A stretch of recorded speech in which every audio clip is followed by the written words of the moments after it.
I am B. Prakash.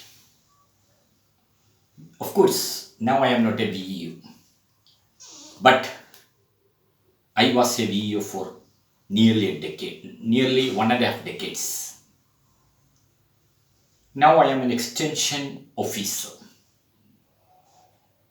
I never aspired for a promotion.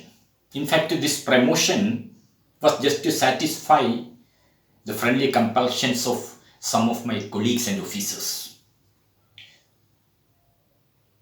They simply considered this denial of a promotion as an audacity, as an impertinent act. I did wish to continue as a VEO because I don't think that there is any other job more sacred, more divine, more sanctified, and more meaningful than the work or the job of a VEO, village extension officer. I wanted to remain there as a VEO, but I succumbed to the pressure exerted by some of the well-wishers. Otherwise, I would have continued there as a VEO. Now, I'm talking to you in a foreign language. That is a deliberate act, a symbolic protest. I don't think that the command of a foreign language has anything to do with our intellectual capacity, or that has anything to do with the dexterity in executing the duty assigned to us. Command of oral language, that is a silly thing. But here, as a symbolic protest, I deliberately prefer a foreign language to my beloved mother tongue. Here, as all of you know, we are talking about a controversy that is brewing in our community. That means in our extension, in our department. In our department, a controversy got triggered off from a note of an administrative assistant. I don't know whether I can make that name specific. Of course, it came from an administrative assistant. That was derogatory to the status, dignity, and integrity of the VEOs. So naturally, protest, wrath, anger, and fury from all parts, from all divisions of the extension community sprang up. I am also the part, I am also with that wrath and protest. There is no ambivalence. I am not at all in a state of indecision. I stand rock solidly with that protest. Now, our commissioner and our Santosh sir, ADDC, they have convened a meeting, and in that meeting, they have made it loud and clear the position of Rural Development Department in the controversy. And we are satisfied, we are contented. And there is nothing to dispute in their attitude. And Santosh sir made it clear that this is not out of fear. When he said the words, I remember John F. Kennedy, during Cuban Missile Crisis, John F. Kennedy made a statement. We never fear to negotiate, but we never negotiate out of fear. I saw John F. Kennedy in Santosh sir. Of course, there was a statesman. But some of the matters remain there. We are satisfied, of course, but some of the matters remain there. That is precipitating in the mind of each and every extension officer or village extension officer. Because how did that approach, that thought process creep into our apparatus? That is a $1 million question. Of course, that came from an isolated person, a estranged man. We cannot wage a war against an isolated person, an estranged person. Now he's all alone. Leave him. Leave him. Waging a war against an estranged person, an isolated person, is a crime that is against the ethics of the human community, and particularly the VEO community. So we are not waging this war against that particular person. We have already pardoned him. We have already forgiven him. Without forgiving him, we cannot continue our protest on an ethical platform. Here, how did this thought process generate? How did this type of unhealthy thoughts and unhealthy tendencies creep into the apparatus that too in the headquarters of Rural Development Department in our commissionerate? That means somewhere this thought was prevailing. There, we have to detoxify our department. Of course, our respected commissioner made it clear that every wing, each and every officer is relevant, significant, and inevitable in the department. So I am not at all the part of categorism, or I am against categorism in all respects.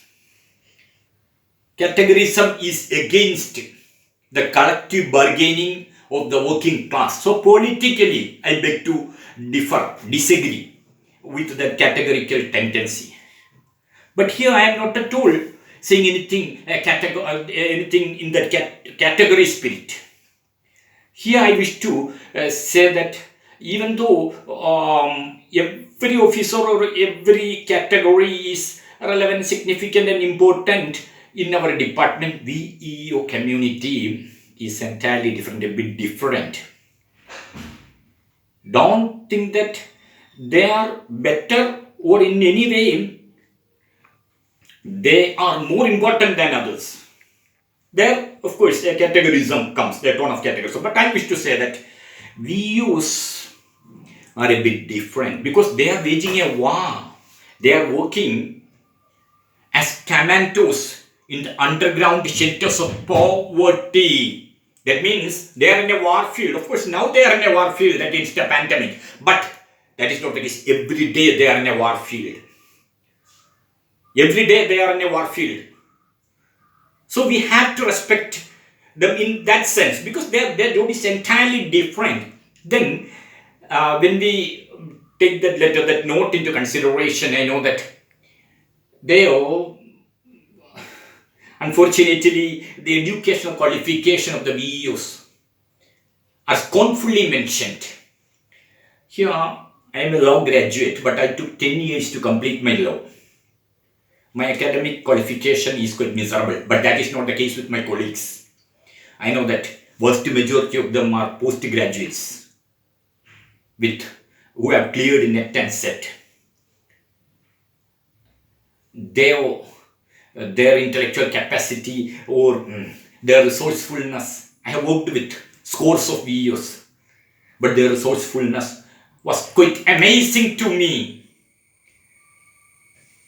That means talking about their educational qualification, that was a scornful way of thinking. Then their age, that is quite cynical. That was a cynical approach. I am not at all blaming that particular person. We have already forgiven him. Because somewhere this thought process was there. I am trying to talk against that thought process and we had to detoxify that thought process. So the age, there is a belief that the older generation were more virtuous, they were free of corruption and they were more sincere. That itself is an irrational, illogical way of thinking. Even in Allahabad pillar inscription, we can see the older generation talking scornfully cynically about the younger generation. No, younger generation, they are more sincere. They are better educated and better equipped than about corruption. I don't think that VEO community is corrupt. Only a microscopic section in the VEO community is corrupt. That is the case with all other. That is the case with all other officers. So altogether, the attitude, the approach in that note was quite derisive, and it was an attack against the confidence of the VEO community. And personally, I am not ready to blame that particular person. He is our friend, and he has to be our friend, and we will remain as friends, but we will continue our fight against that thought process. And so once, and I'm concluding, once two nuns came to our office, the nuns came to the office of agriculture office. That office was housed adjacent to our VE office. Watching my office, not my office, the VE office, and the happenings there, one of the nun came to me and asked, what is going on here? Then I told her, I explained to her everything that was happening there in an VE office. Then I asked her, has Jesus Christ done all these things? Or we are the same way of Jesus Christ? Then she laughed, and she did not deny or dispute it. That means a VE office is a temple, is a church, is a mosque, is a place of worship, because there is the only place where people are helped unconditionally. If a VEO come and sit there, if a VEO comes and sit there in the office for 5 minutes, just for 5 minutes, in the meantime, he would have helped 5 persons. That is a place of worship. That is the place where we help unconditionally. There is no other office in the world where we can help our fellow beings unconditionally. So I am concluding this. Once again, I wish to say that our battle is not against that stranger person. We have to be friends. He is our friend, and we will continue our friendship with him, but we will continue this fight against this thought process. And our officers, our commissioner and ADDC have asked us, requested us. I don't know whether that request is a proper word there. They have asked us to put an end to this protest, everything. So we are compelled to abide by that. This is not out of compulsion. We belong. That is a part of our culture. So from tomorrow onwards, or from this second onwards, we are going to regain our former self and continue with what we were doing, and we are going to rally our confidence and vigor once again. And I know that our confidence has been hampered, but that is not going to last for a long time, because we belong to a special category. That word is incorrect, because we are destined to do a particular type of duty. So we cannot be demoralized. We can continue our fight. Thank you, Anadol.